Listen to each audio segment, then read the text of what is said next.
Okay. The moment we switch on this motor, you can see the air flow.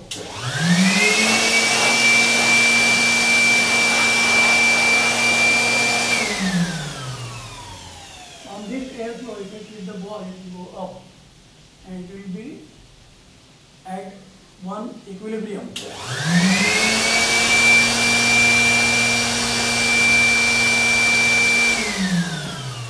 The ball will be stationary. It is Bernoulli principle. It is based upon the air flow, and when the air is flowing upward, it will push the ball upward. It will balance its weight. But question is why the ball did not fly away this way or that way. The reason is very simple.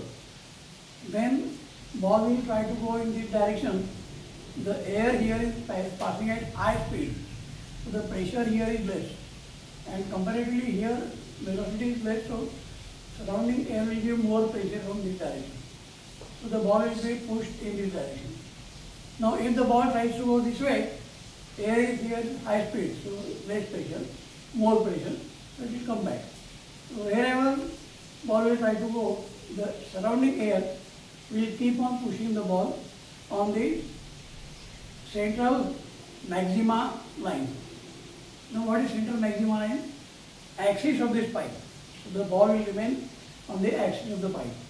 And if I do one innovation experiment, here if I bend the pipe and make the pipe to go in this direction, you will be surprised that the ball does not fall down, but it will go in this direction and it will remain stationary there.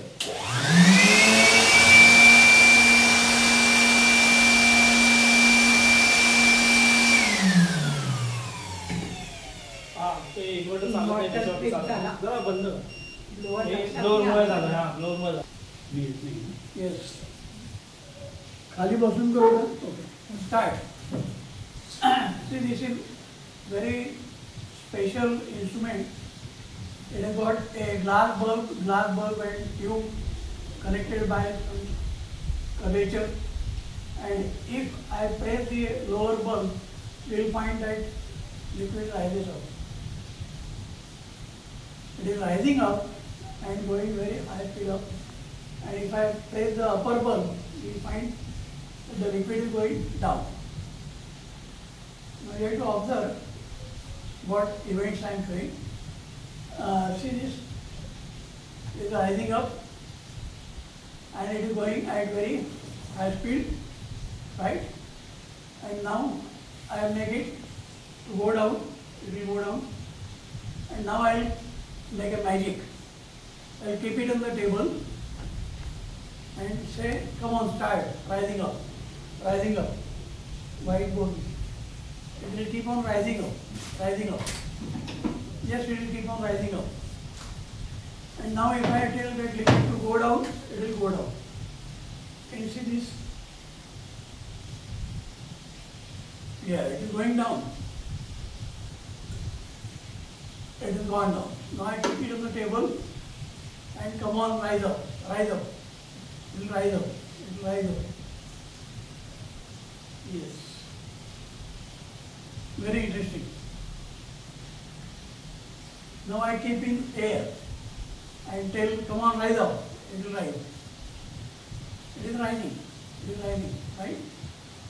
So what is science behind it? Science is that this glass bulb, tube are connected. But if I touch the lower bulb and press it, my body heat will make this liquid to boil because it has got very low boiling point.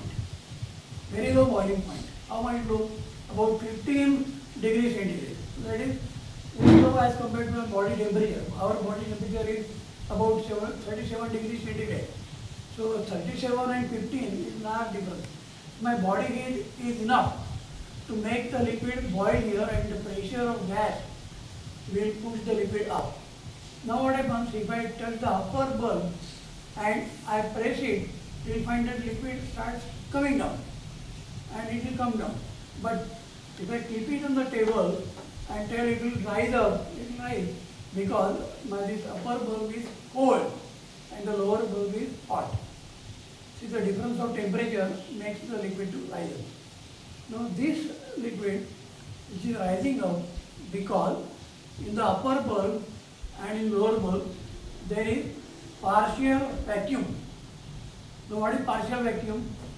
त्याच्यामध्ये निर्वात पोकळी आहे पण संपूर्ण निर्वात नाही आहे, तर या लिक्विडचा गॅस त्याच्यात भरलेला आहे. तर लिक्विड आणि गॅस याचं मिक्सचर आहे. ते आतमध्ये काय आहे? लिक्विड आणि गॅसचं मिक्सचर आहे. हवा नाही आहे पण लिक्विड आणि गॅसचं मिक्सचर आहे. हे फार कठीण आहे समजायला, पण लिक्विड आणि गॅसचं मिक्सचर असल्यामुळे हे शक्य झालं. जर हवा असती तर हे वरती गेलं नसतं, कारण तेवढी हवा कॉम्प्रेसिबल नाही आहे. एवढा दाब काही हवा सहन करू शकत नाही. पुढे बघा, आता हे वर जात आहे ना, त्या बल्बला मी वरती पाणी लावलं. बघा, पाणी लावल्याबरोबर काय झालं? पटकन वर गेलं. का? तर पाण्यामुळे थंड कुलिंग इफेक्ट. हा कुलिंग इफेक्ट काय होतो? ह्या पाण्याचा थिन लेअर ना, तो थिन लेअर झटपट इव्हॅपोरेट होतो आणि इव्हॅपोरेट होतो तेव्हा तो आतमध्ये हीट काढून घेतो. तर आपली हीट काढून घेतली म्हणजे थंड झालं, आणि थंड झालं म्हणजे दाब कमी झाला आणि मग त्यांनी वर खेचलं. आता मी सांगितलं तर खाली उतरलं, पटकन खाली गेलं.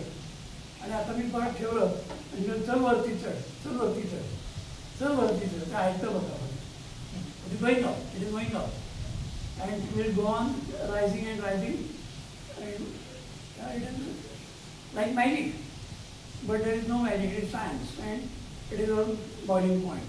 Okay, pressure, vacuum, partial vacuum, so many things are there.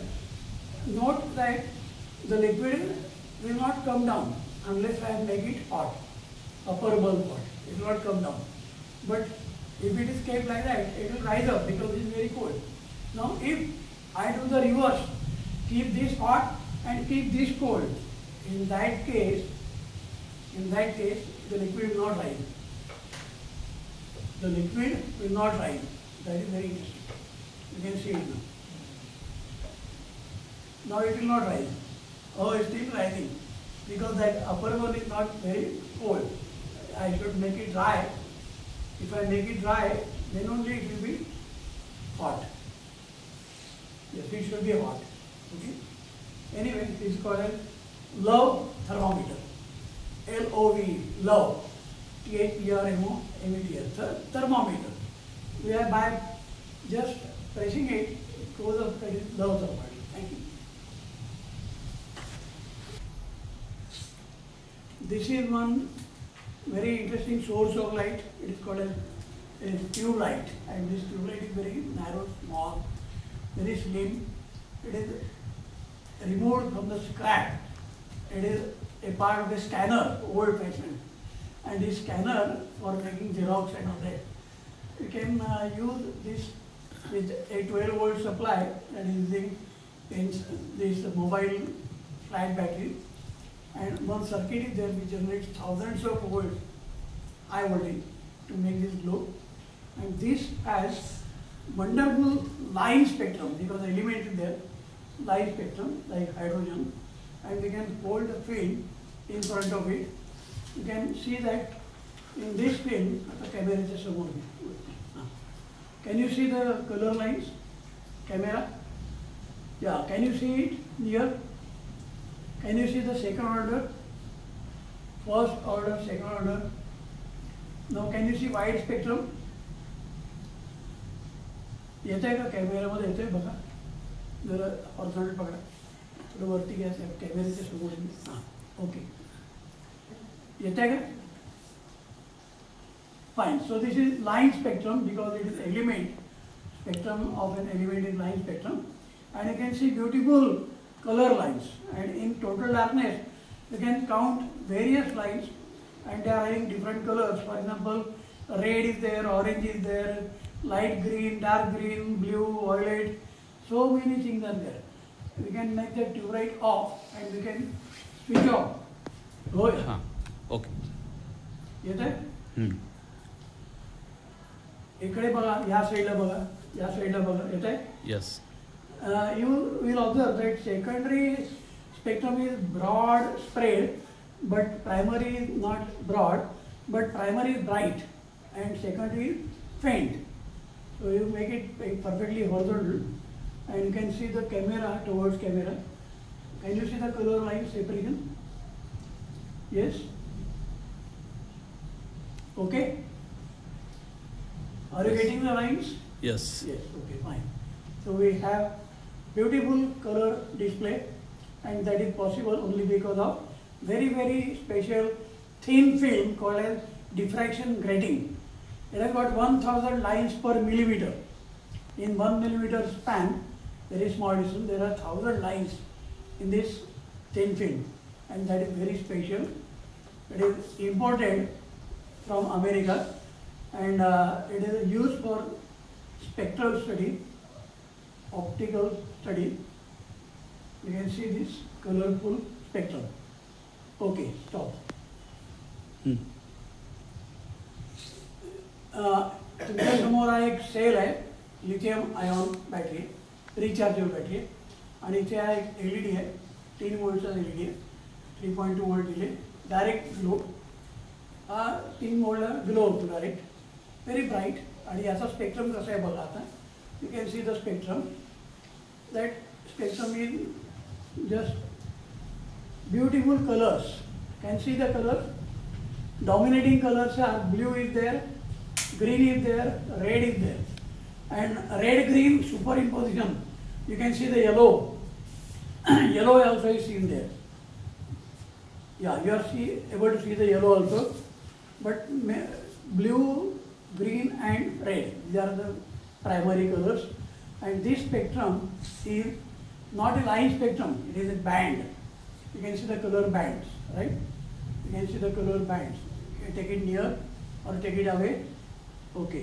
Like make it horizontally perfect. तुमच्याकडनं थोडं खाली तो सरळ नाही आहे. येत आहे का बघा. First order, second order. येते. आता सेकंड ऑर्डर बघा, वाईड स्प्रेड आहे बघा. यस. फर्स्टला कमी स्प्रेड आहे, सेकंडला स्प्रेड जास्त आहे. यस. अँग्युलर स्कॅटरिंग जास्त, डिफ्रॅक्शन. बरोबर हॉरिझॉन्टल पकडा. येत आहे. यस. ओके, ठीक आहे. यस. आता हा जो तुम्ही बघताय हा टंगस्टन फिलामेंट लॅम्प आहे. टंगस्टन फिलामेंट म्हणजे काय की याच्या आतमध्ये एक अतिशय पातळ कॉईल असते टंगस्टनची, आणि ती भयंकर गरम होते, हॉट. एवढी रेड हॉट की व्हाईट हॉट होते, आणि व्हाईट हॉटमुळे त्याचा स्पेक्ट्रम कसं आहे हे बघण्यासारखं असतं. आता आपण याचा स्पेक्ट्रम बघूया. फिल्म लावा, बघा स्पेक्ट्रम बघा याचा. दिसतंय का? यस. लेवल करा ॲडजस्ट, थोडी वरती घ्या कॅमेऱ्याच्या दिशेने घ्या. यस. येत आहे. आता बघा याचा फर्स्ट ऑर्डर बघा आणि सेकंड ऑर्डर बघा, आणि दोन्हीमध्ये काय फरक आहे ते पण बघा. आता मी पुढचा एक प्रश्न विचारते की हा तुम्हाला स्पेक्ट्रम दिसतोय तो वेगळा आहे, आणि हा जो आहे LED तो वेगळा आहे. आता तुम्ही हा बल्बचा आणि हा LED हे दोन्ही एकाच वेळेस बघा आणि कम्पेअर करा. त्यात तुम्हाला काय फरक वाटतोय, काय फरक आहे बघा. वरचा LED स्पेक्ट्रम खूप ब्राईट आहे, आणि टंगस्टन फिलामेंटचा त्या मानाने कमी ब्राईट आहे. वरच्या स्पेक्ट्रममध्ये ब्ल्यू फार मोठा एरिया व्यापते बघा, आणि खालच्या स्पेक्ट्रममध्ये ब्ल्यू अतिशय कमी आहे, आणि ज्याच्यामध्ये ब्ल्यू कमी त्याचा रंग पिवळसर होतो, येलोइश. हा येलोइश आहे बघा. हा येलोइश का झाला, त्याच्यामध्ये ब्ल्यू कमी पडला, त्यांनी बॅलन्स घालवला आहे. आणि याच्यामध्ये रेड जास्ती आहे, आणि याच्यामध्ये इन्फ्रारेड खूप असतो. हीट वेव्ह आहेत ना, त्या खूप जास्त बाहेर पडतात, म्हणजे ती काय वेस्ट ऑफ एनर्जी आहे. आणि म्हणून आजकाल कोणी टंगस्टन फिलामेंट बल्ब वापरत नाही. पूर्वी 60 वॅट, 100 वॅट, 200 वॅटचे बल्ब वापरायचे लोक, आता कोणी वापरत नाही. याचं कारण काय, एनर्जी वाया जाते, गरम होतात, लाईफ कमी असतं. LED एनर्जी कमी वाया जाते आणि गरम होत नाही, आणि लाईट पण छान पडतो.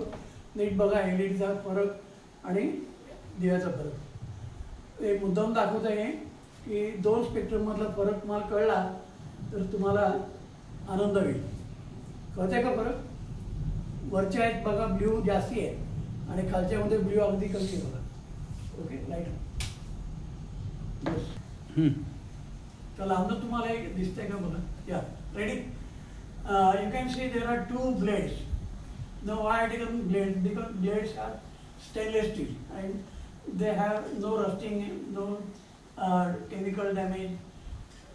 See, but they are dangerous. They can cut your finger, bleeding. But if you handle with care, you can make funny experiment. For example, I have taken 2 blades. In between gap is there, and I got a series combination of 3 red LEDs. I got a 9-volt battery. You can see the battery here, 9-volt battery, and I got a connector here. So I make this connector on, press it, contact, and if I make these 2 blades to touch each other, you can see the LEDs are glowing. Now question is, when we touch the 2 blades, why LEDs are glowing? Because that is series connection, switch on, light switch on, and these 3 LEDs, they consume about 6 volt, drop 6 volt, but battery is 9 volt. So from 9 volt to make 6 volt, I have put one resistance in series, and that is 100 ohm, and that will limit the current to about 30 milliampere. So a very simple technique. Take a resistance of 100 ohm, connect in series with the 3 LEDs, and connect to 9 volt battery and 2 opponents to the 2 cells.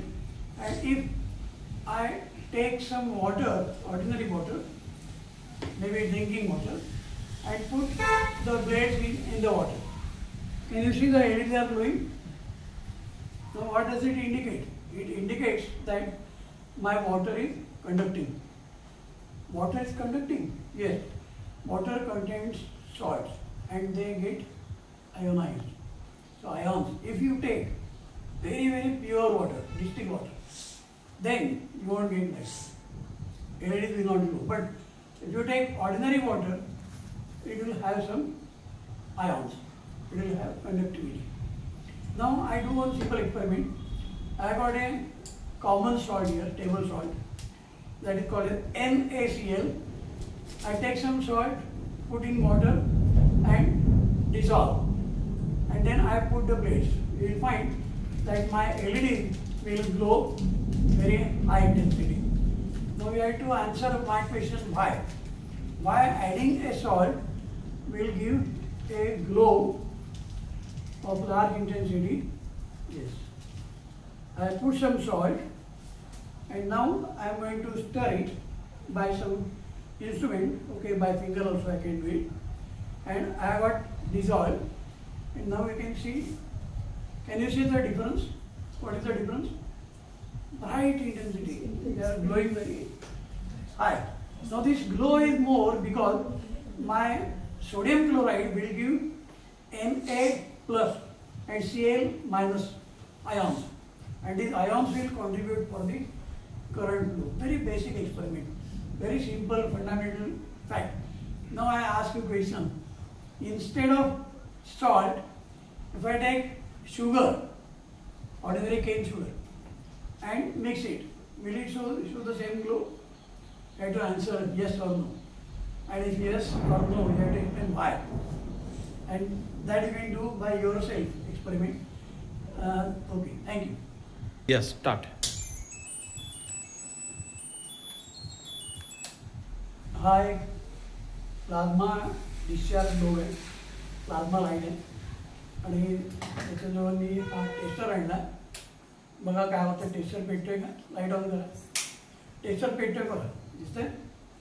Glow आहे टेस्टरला, दिसतंय का कॅमेऱ्यात? Yes, yes. Okay. आता हा glow काय indicate करतो? जर मी याला हात लावला तर मला शॉक बसणार आहे नक्की, पण मी हात लावतो मला शॉक बसत नाही. उलट माझ्या हातामध्ये स्पार्क येतोय बघा, कंडक्टिंग. माझा हा बॉडी काय करते? कंडक्शन करते आणि अर्थिंग देते त्याला एक प्रकारे. हां आहे ना, कंडक्शन. पण मी पाय जमिनीत टेकवले पण नाही, पायात माझ्या चपला आहे, ते इन्सुलेशन आहे, तरी पण मला स्पार्क मिळतं. त्याचं कारण काय? म्हणजे बॉडी कंडक्टिंग आहे सगळी, it will pick up the charges. आता याच्यापेक्षा भारी प्रयोग मला जर मी हा टेस्टर असं न धरता असं धरलं तरी पेटतो बघा. हा मजेशीर आहे.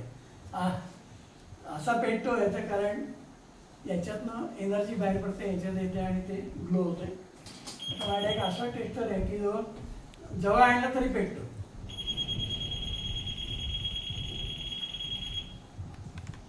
एका रेंजवरती आहे बघा.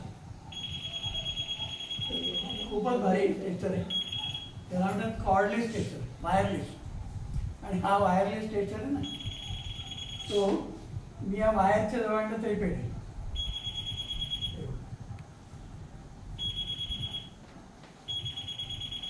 अरे कुठे कुठे पेटतंय.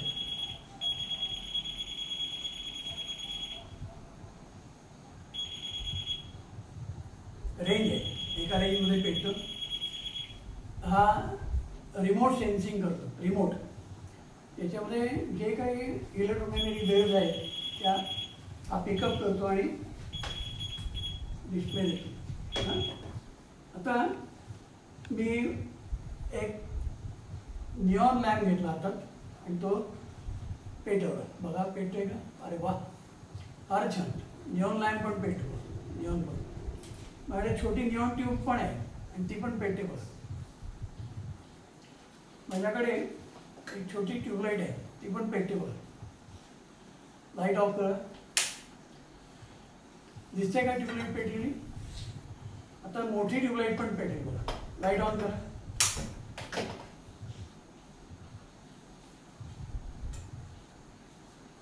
Light of. एकदम झकास आहे ना. आता मी ट्यूब अर्धीच पेटवतो बघा. आणि इकडे बघा अर्धी ट्यूबलाईट पेटते, अर्धी पेटत नाही. कारण शोधा, विचार करा, तुम्हाला कळलं पाहिजे असं का घडतं. आता याच्या पुढे आणखीन एक गंमत बघा. माझ्याकडे ही LED ट्यूबलाईट आहे. Light on. LED मध्ये बारीक बारीक दिवे आहेत सगळे आणि चेन आहे आणि ती चेन सुद्धा मी पेटून दाखवतो. Light of. बघा LED पेटतात ना. आता LED का पेटतात? त्याला म्हणतात इंडक्शन इफेक्ट. इंडक्शन म्हणजे काय? इलेक्ट्रोमॅग्नेटिक वेव्ह या सर्किटमध्ये गेल्या की जे करंट जनरेट करतात त्याच्यावर LED पेटतात. त्या LEDला पेटायला फार कमी करंट पोहोचतो. अतिशय कमी करंटला पण LED पेटतात. पण याच्यात एकच डेंजर आहे. Light on. जर तुम्ही हे असताना इथे हात लावलं तर शॉक बसतो बारीक, पण मी हात लावत नाही, ते बारीक शॉक येतो.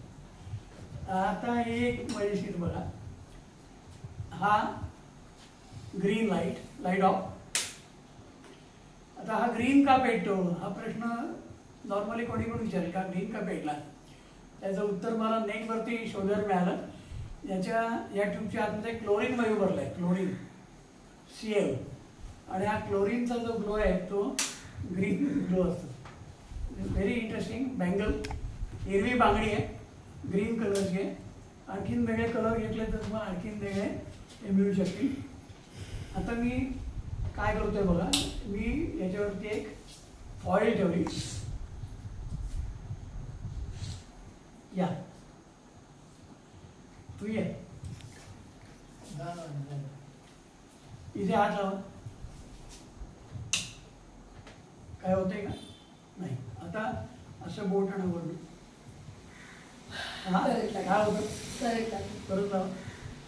दाबून ठेवा. आता नाही करंट. हो आता नाही. आता काढा. परत आणा. लागला. असं कसं काय? हाऊस आहे. दाबून ठेवलं तर करंट नाही आहे, पण टच केला असं तर येतो. विचार करा.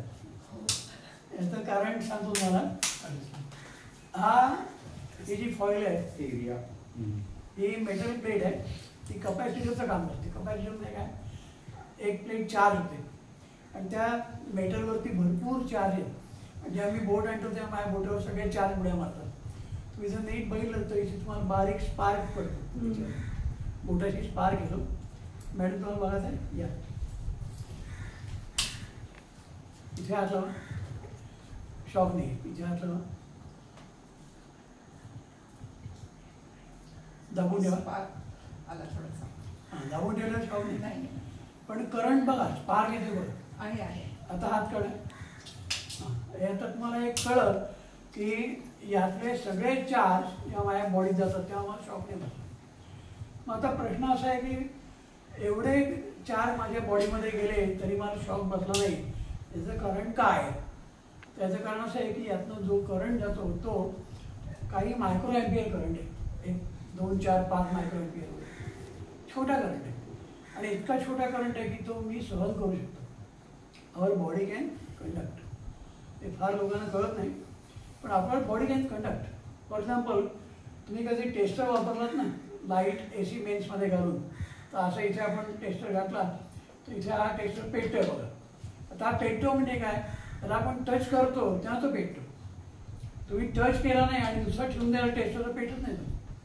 का, तुम्ही टच करतो तेव्हा काय करतो, त्याला अर्थिंग देतो तुम्ही, ग्राउंड. आणि तो ग्राउंड येतो म्हणून तो पेटतो. ते बघा इथे मी पेटतोय, इथे पेटतोय, इथे पेटतोय, नीट बघा इथे पेटतोय. मी बोट लावलं की तो जास्त पेटतोय, दिसतो तुम्हाला? फरक पडतोय का बोट लावल्यावर? हो. काय फरक पडतो? जास्ती पेटतोय. त्याला कंडक्टिंग पाथ हा मिळतो. आता जेव्हा मी असं बोट लावतो तेव्हा माझ्या हातात जातात चार्जेस, पण ते मी सहन करू शकतो, आय कॅन कंडक्ट.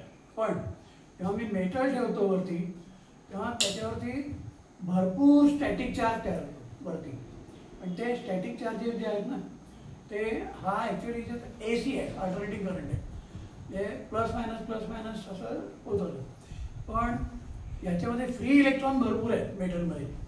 ते फ्री इलेक्ट्रॉन जास्त असल्यामुळे इथे भरपूर त्याचं एक करेक्शन तयार होतं. आणि जेव्हा मी असं लावतो तेव्हा तो करंट 5-10च्या ऐवजी 50 ते 100 मायक्रो ॲम्पियरपर्यंत जातो. आणि 50-100 मायक्रो ॲम्पियर म्हणजे मला बाहेर शॉक लागतो. सिम्पल थिंग आहे. त्याच्यावर मी अनेक प्रयोग केले आणि मी असं मेजरमेंट पण केलं आहे की ह्या टेस्टरमध्ये जेव्हा मी हा ग्लो बघतो तेव्हा माझ्या बोटामधनं जवळजवळ 50 ते 60 मायक्रो ॲम्पियर करंट जातो. आता म्हणजे की एवढा बारीक करंट मोजला कसा, त्याची एक टेक्निक आहे. एक रेसन जोडून त्याच्या अॅक्रॉस ड्रॉप किती मोजून करंट किती काढता येतो आपल्याला. आणि माझ्या असं लक्षात आलं की जर करंट हा काही मायक्रो ॲम्पियर असेल तर आपल्याला काही होत नाही, पण जर तो करंट मिली ॲम्पियर असेल, मिली ॲम्पियर म्हणजे 1000 पट मोठा, तर आपल्याला शॉक बसतो. आता AC मेनला हात लावला की आपल्याला काही मिली ॲम्पियर करंट जातो बॉडी, तर शॉक बसतो. आणि जर ॲम्पियर करंट मिळाला तर तुम्ही डायरेक्ट स्वर्गात जा. हां, स्वर्गवासी व्हा तुम्ही. कारण ॲम्पियर करंट हा भयानक मोठा करंट आहे. Ampere current is very very dangerous. म्हणून कधी हाय व्होल्टेज हाय टेन्शन DCला हात लावायचा नाही. नेहमी हातमोजे वापरायचे, लेदर शूज वापरायचे, काय म्हणजे इन्सुलेशन पाहिजे, लाकडाचा स्टूल पाहिजे उभं राहायला. अशा अनेक गोष्टी आहेत की ज्या तुम्ही मोठेपणी शिकाल आणि त्यात तुम्हाला असं दिसेल की आपण असे अनेक प्रयोग करू शकतो. फक्त हा प्रयोग लहान मुलांना मी देत नाही करणार कारण थोडं डेंजरस पण आहे. पण याच्यामध्ये मी अशी काळजी घेतली की जास्ती शॉक लागणार नाही. आता तुम्ही म्हणाल की याच्याऐवजी अशी मोठी फिल्म ठेवली तर काय होईल, तर जास्त शॉक लागतो. पण मी ती ठेवत नाही, ती खूप मोठी आहे फिल्म, त्याच्यात जास्त इलेक्ट्रॉन गोळा होतात. पण मी हा बाजू ठेवला आहे. Okay, thank you. या प्लाझ्मा लाईटमध्ये, प्लाझ्मा डिस्चार्ज ग्लोबमध्ये आतमध्ये व्हॅक्यूम आहे. व्हॅक्यूम म्हणजे निर्वात पोकळी आहे. आणि त्या निर्वात पोकळीमध्ये अतिशय सूक्ष्म प्रमाणात हेलियम, निऑन, आर्गॉन सारख्या निष्क्रिय वायूंचं मिश्रण भरलेलं आहे. गॅसेस, हेलियम, निऑन, आर्गॉन हे इनर्ट गॅसेस आहेत, त्याचं मिक्सचर आहे. Very low pressure. आणि आतमध्ये जो इलेक्ट्रोड आहे तो हाय व्होल्टेज आणि हाय फ्रिक्वेन्सी आहे. हाय व्होल्टेजने किती 10,000 वोल्ट वगैरे असेल, एकदम केवी, किलो वोल्ट. आणि 10,000 वोल्ट वगैरे असं हाय व्होल्टेज आणि हाय फ्रिक्वेन्सी.